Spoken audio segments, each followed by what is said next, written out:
This video is created under the principles of fair use as defined by copyright law. The content showcased in this video includes clips, images, and audio from various sources for the purpose of commentary, criticism, and education. We believe that our transformative use of this material adds value and context. We comply with YouTube's community guidelines. If you are the copyright owner and have concerns about the use of your material, please reach out to us directly.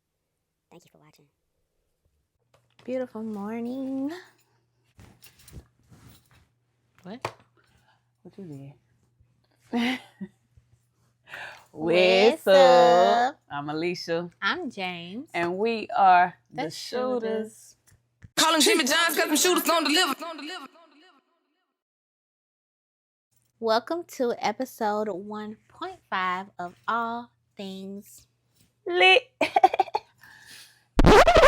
We interrupt this episode with a short message. If anyone listening to this podcast has been affected directly or indirectly by the California fires, please know that our hearts, thoughts, and prayers are with you and your loved ones. If you are in need during this time, please check the links in our description box for resources that may be of assistance. Back to the episode. And yeah, we weren't done with the first episode. This is a continuation of episode 1. If you did not tune into that episode, pause, go listen, then come back because it's tea. We were talking about all things rap beef, all things culture, all things protecting the ladder. We left off with me showing Shooter a clip of Aubrey Graham kissing a 17-year-old on stage. How old are you?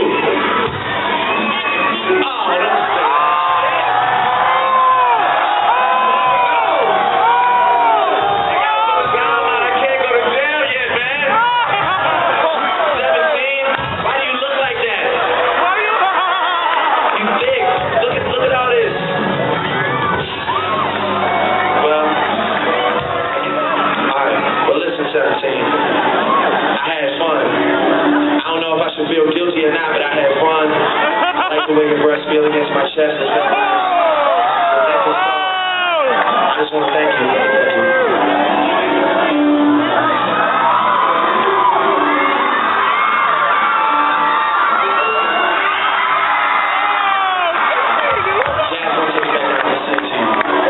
So we're going to pick up with Shooter giving her thoughts on that. This is hot chocolate, revolting. FYI. Same. Hot vanilla. It's revolting. Insert clip Parent Trap. Revolting. Go. Like, I was kind of processing. Mind you, it's the same day. That's why we got on the same clothes. But I was processing when we left the house to go do what we needed to do to come back here. And I just really don't have the words. Apparently, just more context. Drake, according to an article that we read, Drake was 23 at the time that he did all of this. But he really did the most. Yeah, he did the most. Apparently, he had kind of felt the girl up on the stage.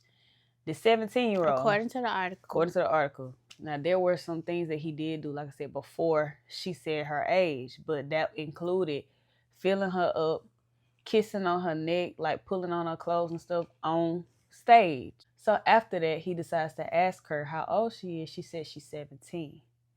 When she says she's 17, he proceeds, why you look like that? You thick. Like, I like the way your breasts feel on my chest and I enjoyed that. I can't go to jail yet. He is like continuously saying that this is inappropriate. It doesn't stop him from kissing her hand, kissing her forehead, kissing both of her cheeks before he kissed her on her mouth. What's up with that, Obs? And you want to get mad when somebody calls you a pedophile. Certified lover boy. Wop. Now, that's all I'm saying. And that's not all I'm saying. I am adding to that. Any rapper who is on that type of time, like they said that the age of consent in this state was 17. But my thing about it is you didn't ask me nothing. You didn't even give me an opportunity to consent to something. You didn't ask me anything. You up there on the stage treating me like you have liberties with my body. You got some kind of rights to my body. As a 17-year-old girl, I have a problem with that. I got a problem with that, whether you Aubrey or anybody around here. Correct. You don't do women like that. And you don't just, If she would have pushed him in his chest, then I could just see security trying to come and remove her from the stage. But who was taking care of her? Like, who was protecting this child? It's giving very much Surviving R. Kelly. It's giving very much, because I'm Drake, I can do whatever I want to do. Because I'm Drake, I can offer you this, I can offer you that, and you're going to like it. You should like it. I'm not messing with none of that. It really pissed me off, to be honest. And the thing that really be upset me is that wasn't enough people talking about it. We should have continued to talk about that. He should have been canceled at that time, if you ask me. Glad you did. If you hear, you ask me. So he should have been canceled then. That Negro is muted. Muted. He is muted. Even before we looked at that clip, he was low-key muted just because... Being weird. Unfortunately or fortunately, I don't know. Kendrick did a great job of changing my perception of Drake. I have not listened to much Drake since the beef. Because you can't unhear it. You can't unsee it. You can't unhear it. You can't unsee it. And the things that he's done since just confirm. It's the like beef confirm it. Let's get he's into unraveling. Some of those things. Yeah, let's do that. Let's get away from the pedophilic comment. And we need to say this too, because we believers in Christ, and we believe in grace and forgiveness and things. A big part of the problem that I have with it is say sorry. Say you messed up. Don't choose not to comment on this situation. Don't choose to ignore it like it didn't happen. Say you jacked it up. Say that she deserved some more respect, because she did. Don't sit around and act like somebody... Don't act like it didn't happen. Don't act like you shouldn't answer to it, because you was wrong.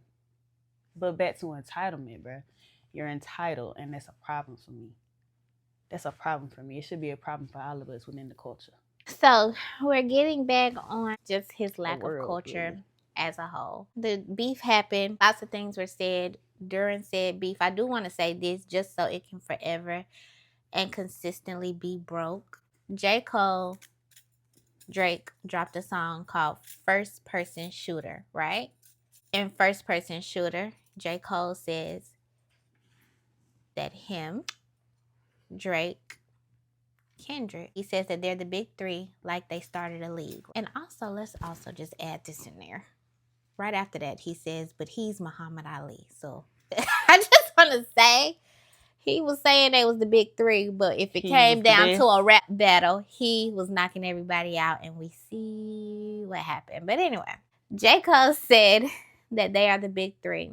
I am not in the know, but I assume Future of Metro Boomin asked Kendrick for a feature.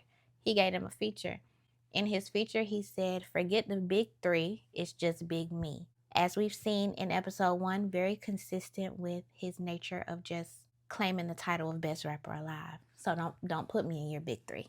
You can say it's big me, and then it's a big 2 right under me. Consistent, right? Consistent. Again, if you missed the first video, you need to go back and get caught up, see why it's consistent. It's consistent with who the proof of its consistency. Who he has been before he got famous, before all the money, before people follow him as closely as they do now. He's just always claimed that for himself, right? So he sent the feature. It came out. Now I will say, around that time, if you follow Kendrick, you know he has a Finsta account. I was looking on there and realized that in March, he posted a picture of the GNX car that he had obtained. Now, I'm not from California, but apparently this is a car that people in LA deem like the coup de grace of cars. And there were only like 530 something of them made. And he has obtained one. He posted that car in March with a caption. I'll put the caption on the screen. The caption at the end is kind of saying, line it up for anybody who wants smoke. Mm-hmm. Okay. Like that comes out, being consistent. Drake finally decides, I am ready to say something back. Like, I want to engage in a battle at this point. I don't just want to post funny memes talking about him. I don't want to just mention him at my concerts and say how I'm better than him. I don't want to post my duck lips on Instagram with shady captions. I'm fed up with the corny. I'm so fed up with the corny. He decides he wants to engage in a battle. Oh, this got the dates too. Great. So, first person shooter came out October 2023. Like That came out March 22nd, 2024. On April 5th, and shoot, I'm going to need you to do your math thing in a second. April 5th, J. Cole responds first. J. Cole is the first to shoot back with 7-minute drill. Wasn't all that great. I'm not gonna. No, it wasn't even bad. It was like a friendly fade. It was like a, you know. I feel like he was trying to do a diss without being too rude, and that's fine. So he did 7-minute drill. The song was out on April 5th. Came out. Shade Room was talking about it. All of that stuff. Y'all were talking about it on the Shade Room. And maybe we should say that too. When this beef started, everybody was saying there was a portion of people saying that Kendrick did not want it with Drake. He don't want it with Drake. But there was a lot of people saying he definitely don't want it with Cole. Cole is a lyricist. He is this. He is that. And he is. I love J. Cole. But a lot of people were saying he didn't want it with Drake, but people were definitely saying Kendrick don't want it with no J. Cole. Like, let's be serious. Let's be serious. We know that Kendrick is like whatever he is. People say that he's great, but J. Cole, that was the energy. The energy that was that Kendrick would lose a battle with either of these people. I just want to say that because there is now a narrative that Drake was the underdog, and I don't understand that. Kendrick was always the underdog. Y'all always said he was going to lose, and you know that. But anyway, April 5th, he dropped 7-minute drill. According to this, on April 7th, he apologized at Dreamfest. He took it down. It was said that because we know that J. Cole and Drake went on their tour together, hugging and kissing on stage. I'm just playing. I'm sorry. It was cool. They were cool. They just got off a tour. He had Dreamfest. It was said that Drake was there when he was supposed to perform at Dreamfest, but after J. Cole apologized, no performance happened. I don't know if he was there at all. It was also said that Schoolboy Q was at Dreamfest and said to Cole, don't do it. Just bow out, you know? Now, that's what people say. I don't know if Schoolboy Q did that or not. But anyway, what we do know is that at Dreamfest, he apologized. He said it did not sit right with his spirit. He said that he did not realize how good he had been sleeping the last 10 years until after he dropped that diss song. It just, like... He didn't know what K-Dot was going to do. Like, he didn't feel good about it. So he took it off. He had just dropped the whole album, Might Delete Later. He took it out. The album is still up, or the mixtape is still up. I don't know if it's an album or a mixtape. It's still up, but 7-minute drill is not on there. Took it off. Like That comes out March 22nd. Drake's first song is Push Ups. It comes out April 19th. How many days is between March 22nd and April 19th? 7 times 4 is 28. So it took Drake 28 days to respond to Like That. Okay, let's just keep that in mind for in a minute. He drops Push Ups on April 19th. In this song, he mentions a few people. He does say Kendrick is not the big three.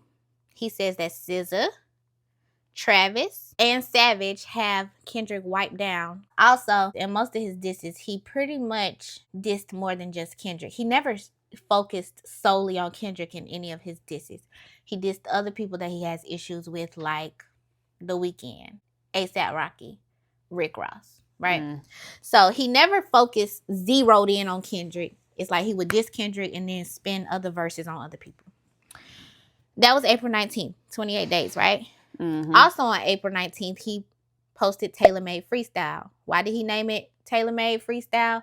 Because he was saying that Kendrick was not going to drop a response because Taylor Swift's album was coming out and he was scared, like, you know. Which tracks with Drake, not Kendrick. Right. And also what's important to note about Tailor Made's Freestyle is it is the one where he used Tupac's voice and Snoop Dogg's voice. Now, after April 19th, we have people saying, okay, what, Kendrick? Where are you? I thought you wanted to battle. We have Drake. Not this time, nigga. You following through. Now, what this reminds me of is Donald Trump. Y'all know how Donald Trump will say a thing and it ain't true, but he just try to change the narrative of something. He does it flawlessly. He's our president-elect. That's what Drake is doing here. He says that Kendrick is pushing, not responding. He's quiet now. His tone has changed. Even though that's funny to me because his tone hasn't changed. His tone is consistent. He don't never say nothing unless he's dropping music. He was on a feature and then he went silent because he's not an internet person. He has a history of not being an internet person. So he says his tone changed. That's him trying to portray or trying to get y'all to believe, oh, he's scared now. Okay.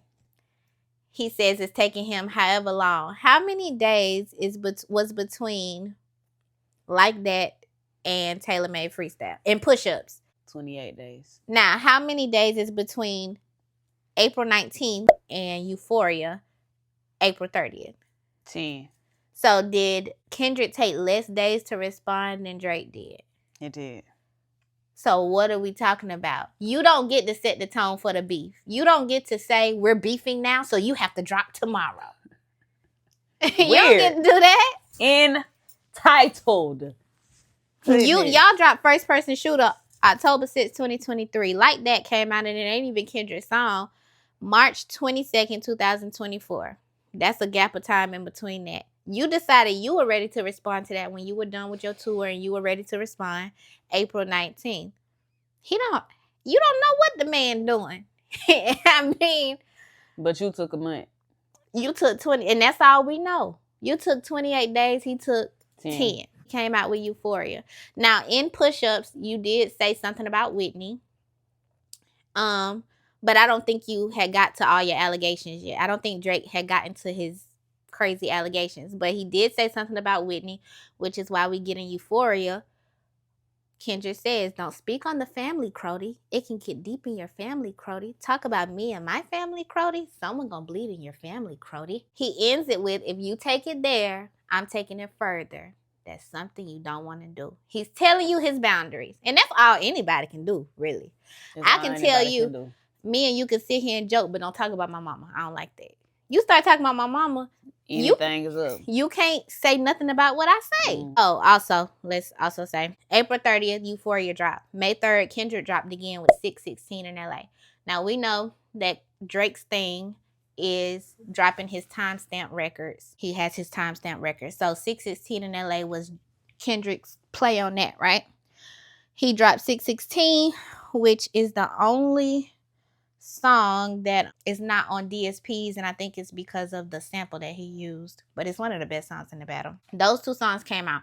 Neither of them are like kill shots. Neither of them are disrespectful, really. It's a beef, so he's saying stuff. I don't like the way he talk, walk, or dress. So that's May 3rd at 9 a.m. May 3rd, 11:06 p.m., Drake drops Family Matters. And not only does he drop Family Matters, the song, but he drops us a music video. And in the music video, he's at New King, which is a Chinese restaurant in Canada. In Euphoria, Kendrick say, I be at New King getting fried rice with a dip sauce and a blimey, gruddy. Tell me your cheese and fam. Of course, because, and it's funny that in The Heart Part 6 by Drake says that Kendrick is dumb and reactive. I think Drake is very reactive because, oh, you mentioned New King, I'm going to shoot my video there.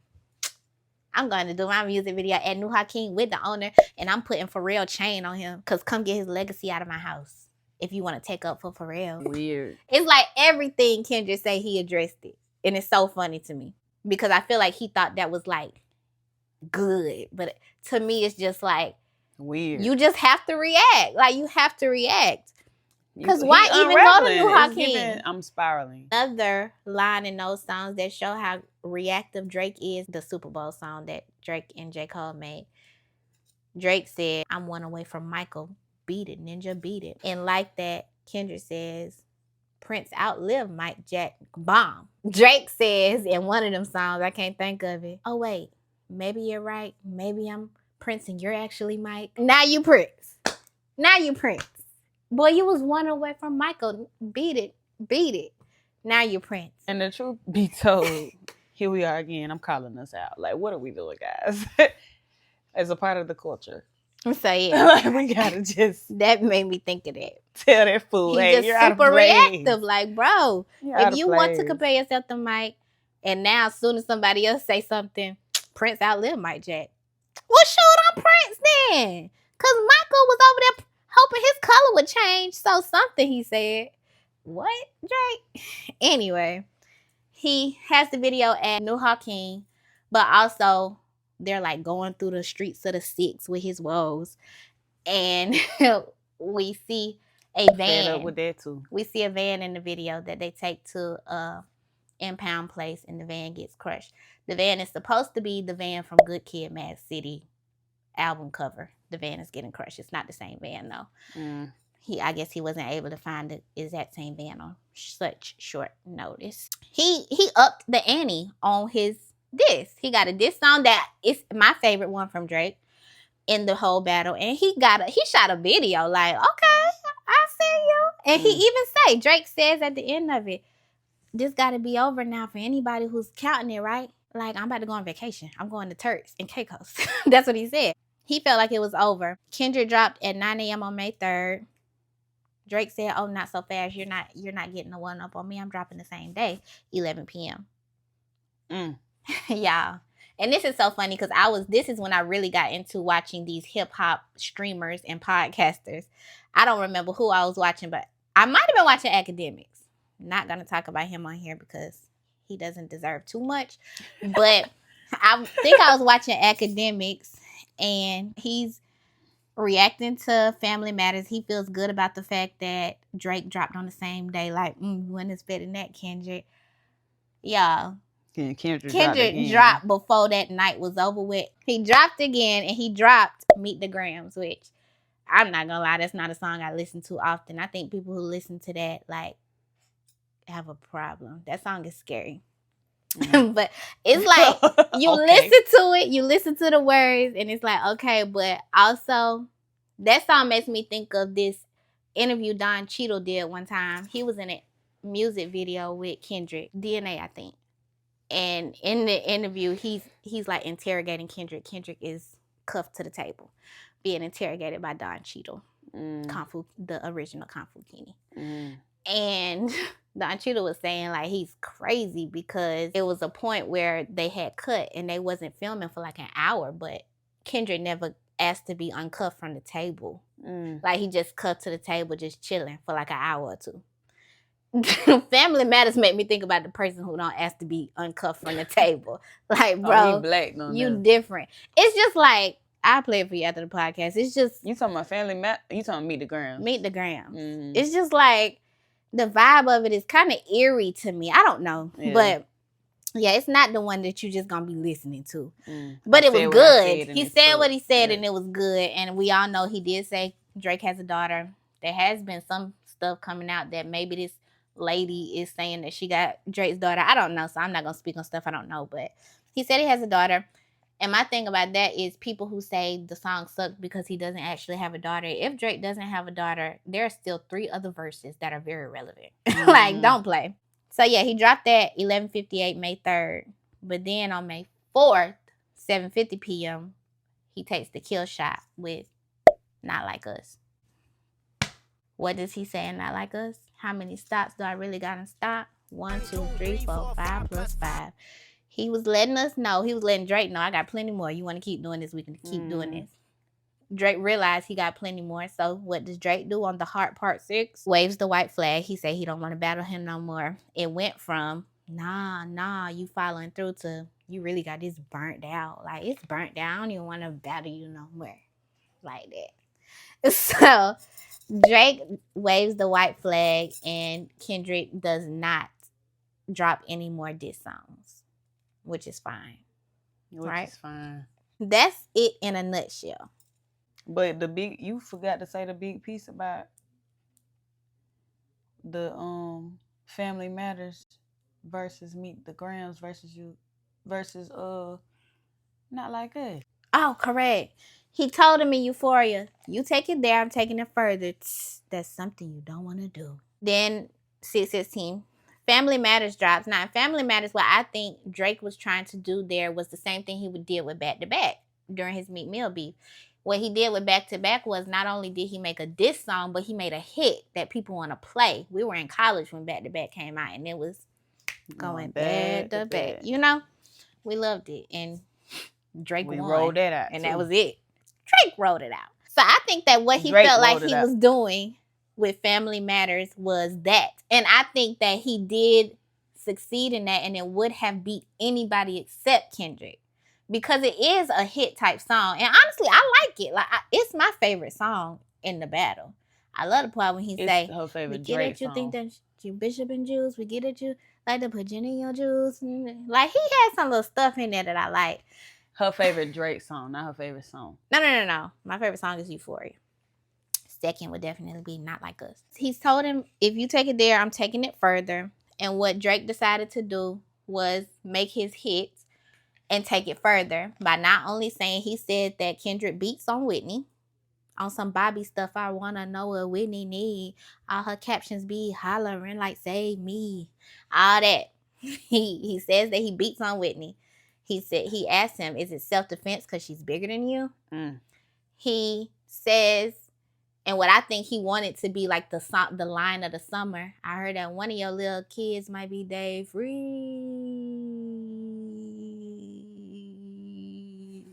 Don't make it Dave Freeze, because if your GM is your BM secret BD, then it's all making plenty sense to me. I did like that song. I ain't gonna hold you. I think he felt like that was gonna be the song of the summer. For the little bit of time that Not Like Us didn't exist, for those hours. That's what I say. Only a few. For that little bit of time, minutes. the Shade Room comments were in all capital letters. Dave Free. Now everybody want to know, who is Dave Free? Mm-hmm. Who's Dave Free? Now we got to Google him. Oh, he does have an Instagram. Whitney does follow Dave Free, and she doesn't follow Kendrick. All of that's going on. So what happened was, Drake said all of that. He accused him of being a woman beater. He accused Kendrick's woman of sleeping with his best friend. He accused his best friend of sleeping with his woman. He accused his woman and best friend of procreating and then passing it off as Kendrick's son. So I think he thought that we were all going to be saying Dave Freeze like that. And I think we would have been if Kendrick didn't counter it with the A minor. It's literally like, you take it there, I'm taking it further. I can hold a note too, and everybody going to sing mine. That's what happened with that. So the narrative with the whole, y'all wouldn't be upset if somebody called you a PDF file and all of this stuff. Be quiet, friend. Okay, you wouldn't be upset if somebody called you a woman beater. And if you're not, that's problematic. You wouldn't be upset if someone accused your woman of being a 304. And not just any old 304, a trifling one. To be fathering a kid with your best friend, your manager, your... in the real hard part says, Kendrick just told us all the hats Dave Free wear. Manager, producer, all the other stuff. All this stuff in this man's life. You accusing his woman of fathering a child with that man. Your cover art is Dave Free commenting on one of Whitney's pictures with the kids with a black heart. Whoa. And I think one of these. That's literally the cover of the heart process. I didn't even know that. To me, this shows just how childish this almost 40-year-old man is. You feel like because she follows Dave Free, it has to be something there. Because Dave Free comments on her pictures that she posts with the kids. Maybe because they're friends with each other, and she posted a picture of the kids that might be his god kids for all we know. They seem to be close. These kids that he knows, and also maybe because us grown people don't take social media as seriously as you do.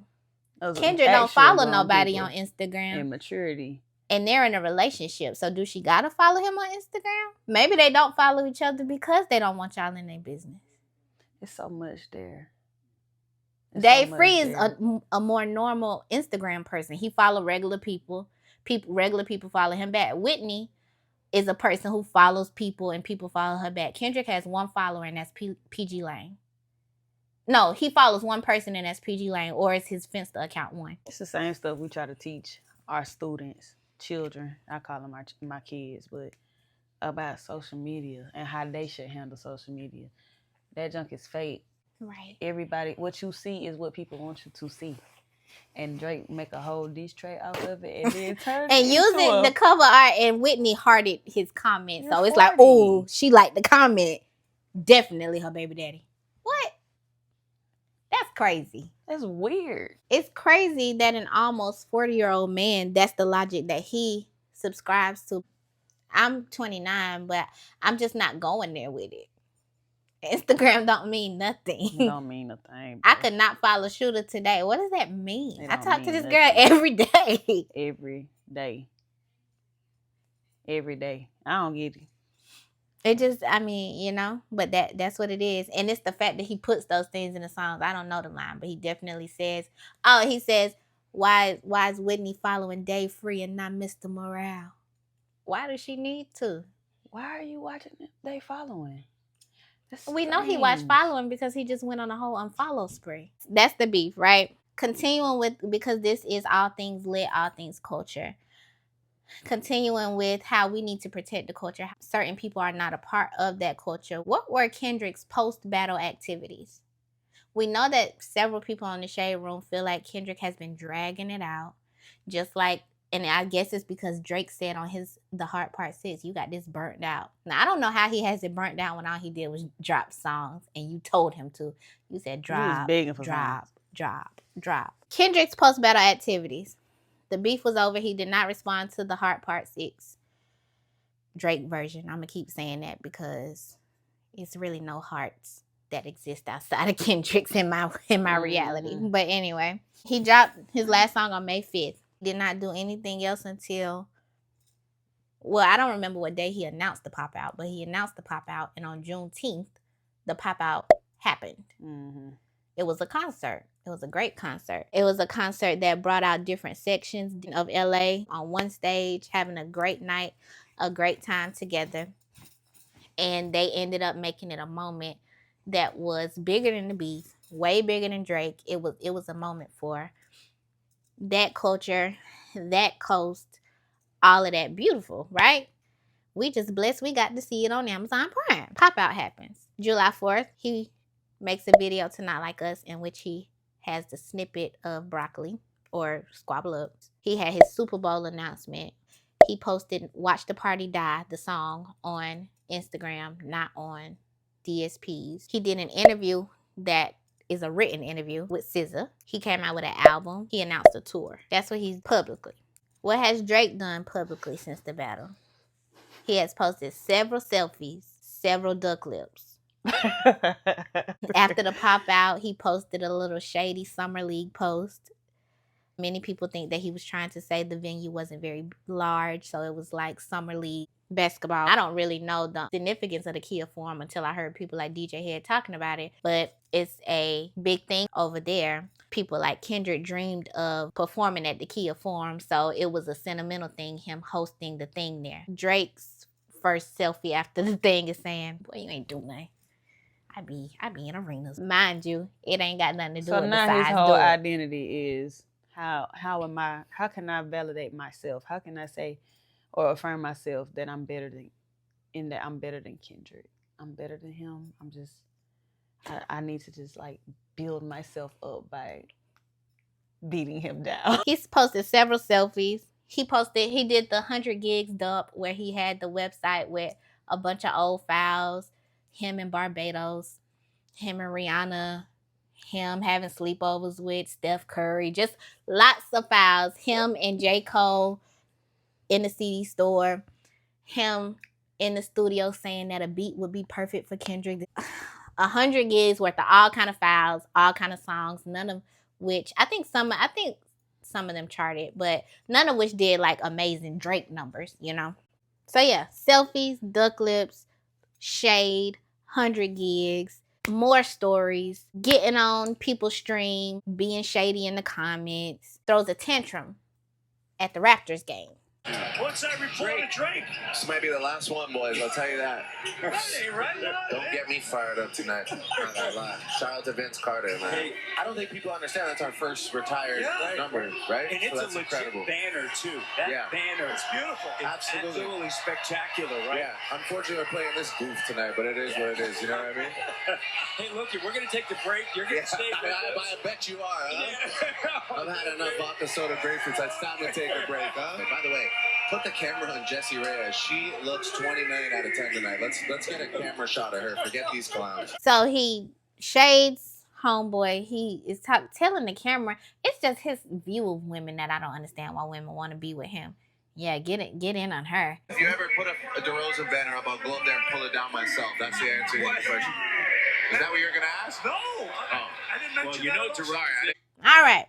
So he throws a tantrum at the Raptors game. We know he has stake in the Raptors, which is the NBA team in Canada. We know that DeMar DeRozan is from Compton, but played for the Raptors for a very long time. When he got traded, he did not want to leave. He felt like he was really building something there. Apparently, he was a big deal there. They loved him. He loved them. When he left, he said that Drake will always have a friend and loyalty in him, because when he got traded, he went to his house and he like, for 2 hours they talked.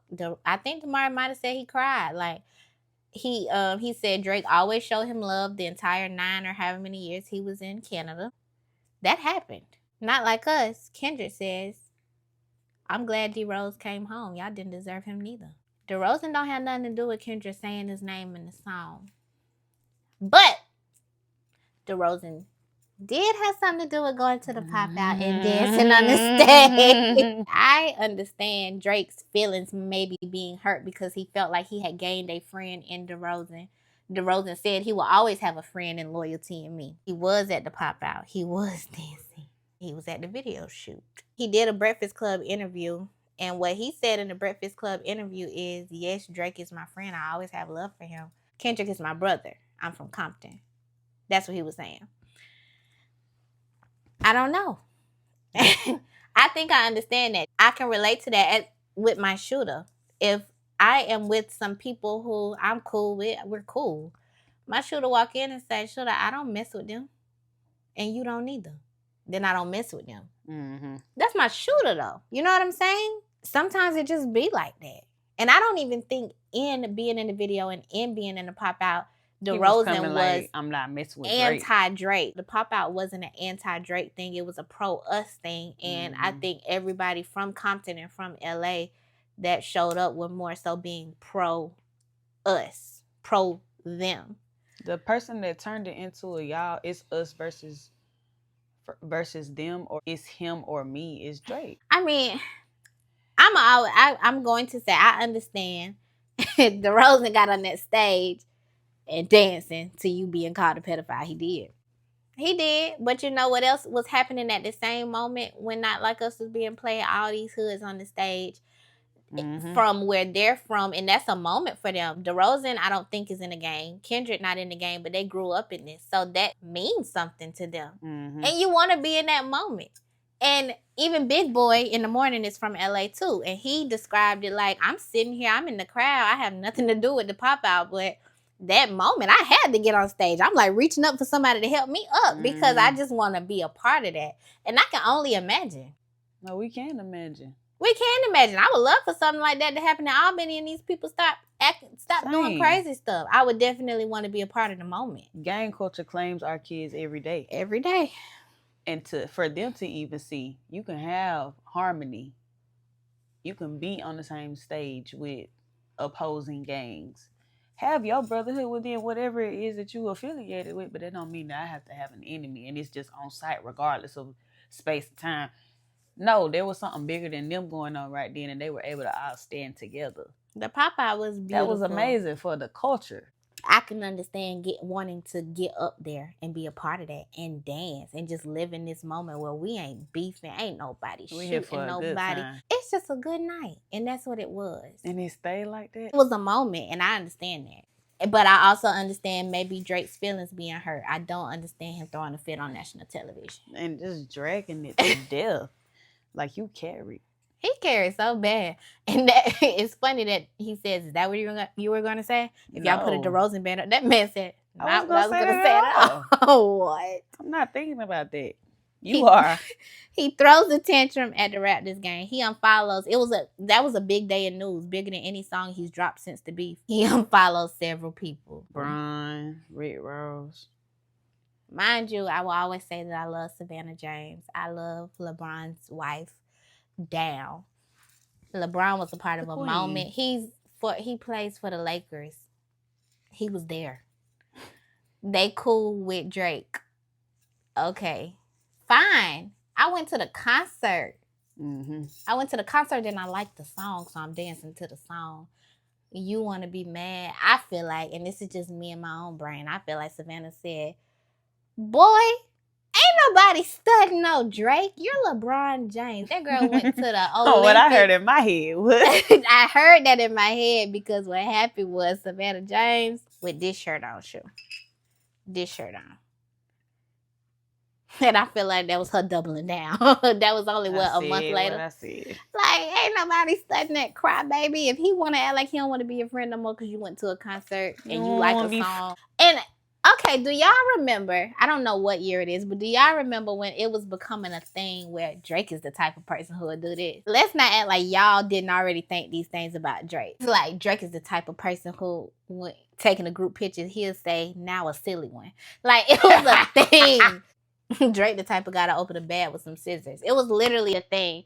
And I feel like it came at the same time with that video. Somebody made a cartoon of him twerking to... Can you do something for me?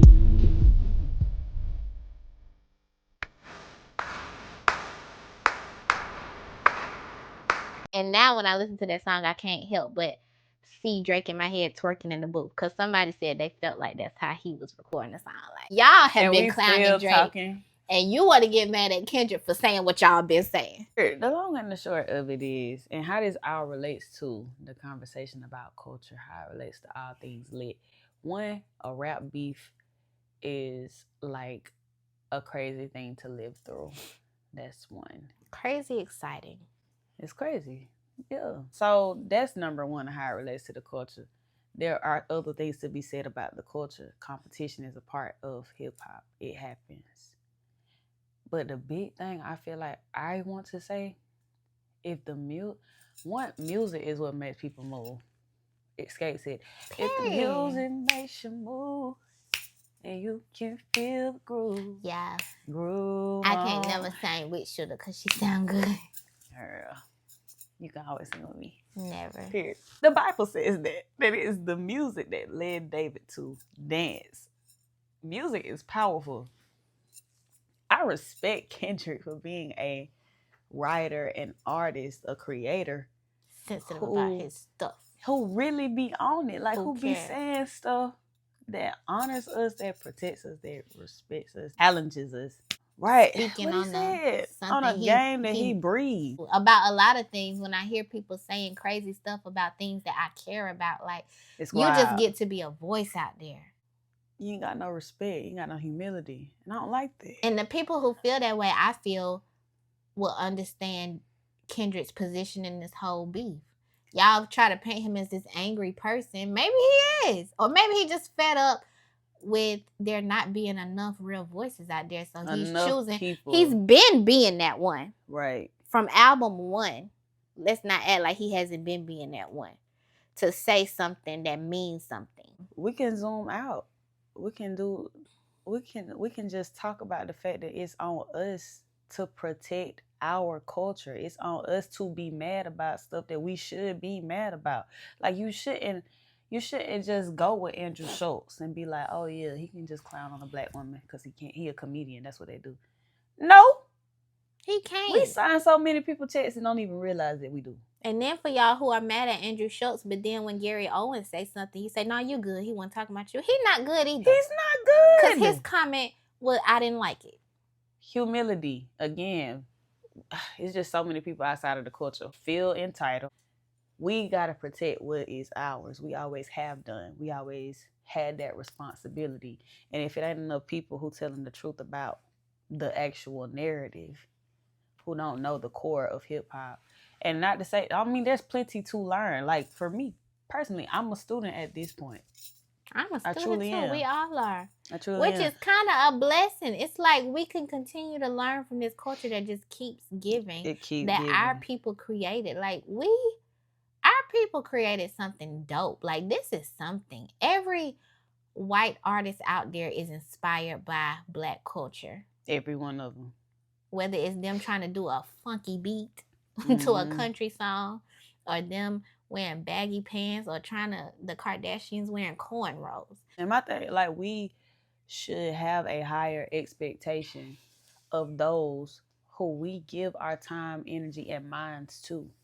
Those who are in influencer roles or in roles like Kendrick, like Drake, they only there because we listen. So why in the world we not hold them to a standard of greatness? And I will always respect Kendrick Lamar as long as he maintained, but he been consistent. Well, we tracked it back, 10, 12 years? He's like been consistent 15 years, really. up to this point. So I feel I can trust him to continue to do that.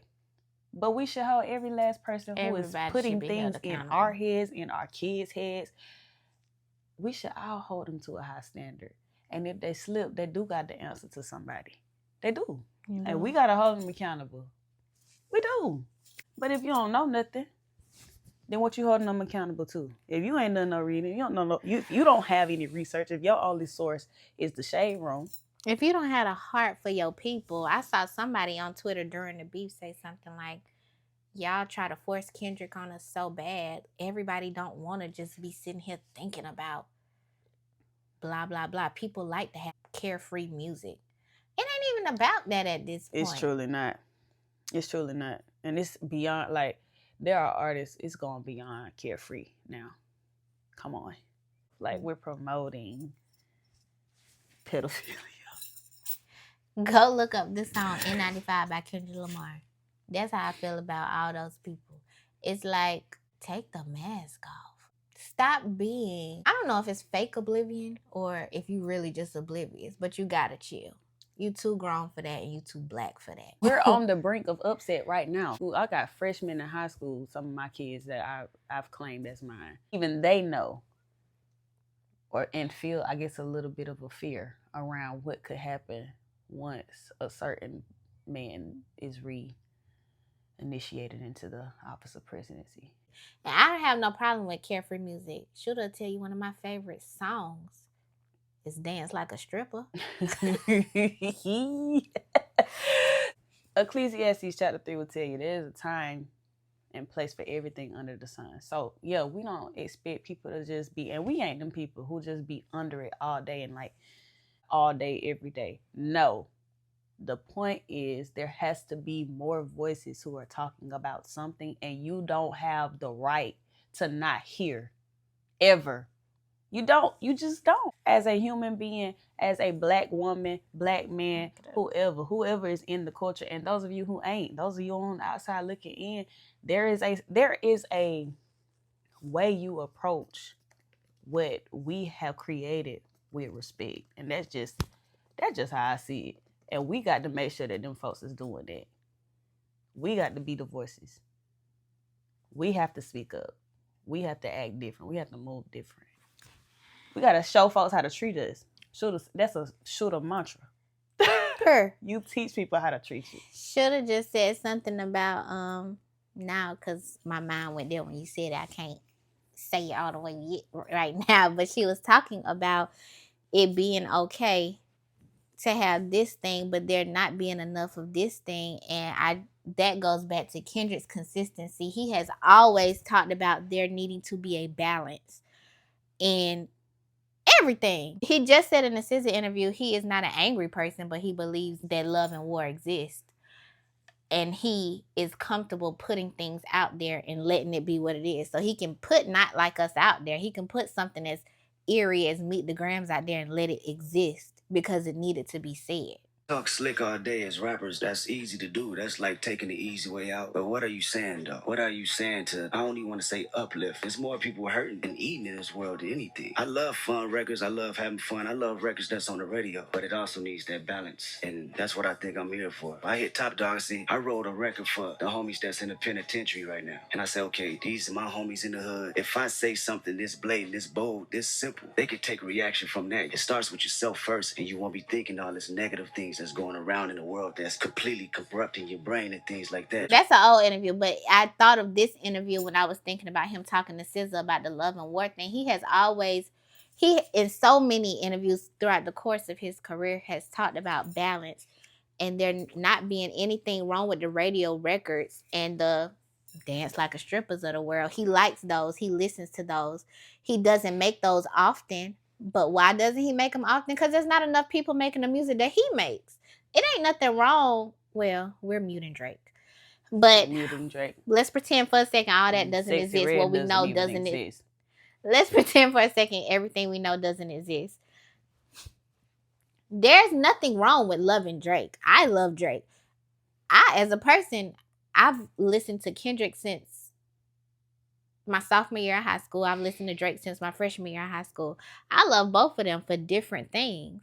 I love J. Cole for different things. What's the rapper? Let me tell you, I love 2 Chainz. 2 Chainz and Kendrick are 2 totally different types of rappers. I think we need them both in the world. Mm-hmm. I listen to them both. But just what would it look like? If you only had a 2 Chainz and not a Kendrick, if you only had a Lil Wayne and not a Tupac, not a Nas, not a, I know it's touchy right now because y'all be saying he like Illuminati and stuff, a Jay-Z. Mm-hmm. People who, because I mean, I don't know what nobody do in their personal life behind closed doors, but what I do know is that Jay-Z's music is educational. Kendrick talks about the culture. Kendrick talks about the Lord. He be telling y'all some real stuff. Jay-Z has always talked about the oppression of Black people in his music and how we can be one up on these people. Like, he's always been about that in his music. And I feel like there is a need, and it's not enough because we don't have, Jay-Z don't make music no more. Here's the thing, Nas don't make a lot of music no more. Y'all don't listen to Ab-Soul. Imagine if the records wouldn't sell unless we was getting the balance. Imagine if we moved different in such a way that made them move different. They are the voices. They really are. So we have a whole different culture. We could just create one where Kendrick is leading a way for other rappers to follow, in that there is balance. I'm not only getting the ones that make me wanna, because I like them, I definitely do, but I'm not only getting them. It's on us to hold people to a higher standard. So the fact that not enough of us care about what is being fed to us from these people that we have made rich based off of our listens and views is crazy to me. Yeah. It's super crazy, and it's so irresponsible, especially in this day and age, at this time, for where we at in our lives. It's irresponsible. And people who are on the outside of the culture, who are voices as well, who don't defend us and who do not speak up to protect or to at least stand with us in what we have built and tried to protect, they problematic too. And they doggone sure do not deserve to have our support. They don't. It ain't okay. It's just not okay. It's not okay, and it's time for us to do something about it. I feel like this episode is getting long, so we are going to cut it here, but we really got more buddies out plenty there. More. Keep in mind, this is the All Things Lit podcast. Please comment different topics that you would like for us to speak on in the Black culture. This could possibly not be the end of this conversation. We could talk all day about all of these things. And there's several more things we got in the arsenal to talk about. So make sure you like, comment, and subscribe. We are the Shootas, and this is All Things Lit. Shootas out. Shootas out. Calling Jimmy John's got them shooters on deliver.